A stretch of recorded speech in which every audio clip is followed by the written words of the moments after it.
This free step-by-step video comes to you directly from Haynes, creators of the world's best repair manuals.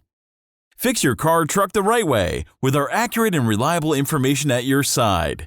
You can complete more than 200 jobs on this vehicle when you purchase the complete online manual at Haynes.com. Ford Ranger air filter replacement. Pull the hood release lever located underneath the steering wheel. Lift the hood safety latch and raise the hood upwards. Support the hood with the prop rod.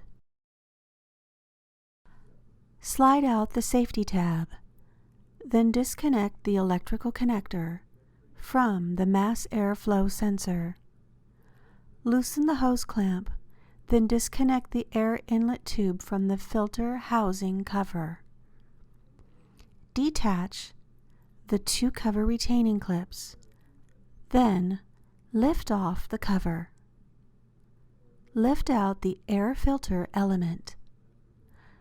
Vacuum out any remaining dust or debris from inside the filter housing. Install the new filter element into the housing, making sure it's evenly seated. Install the filter housing cover by first inserting the tabs into the housing slots. Then, connect the intake tube, push down on the filter cover, and secure it with the retaining clips. Connect the mass airflow sensor electrical connector and push the safety tab inwards. Tighten the intake tube hose clamp securely, but avoid over-tightening it.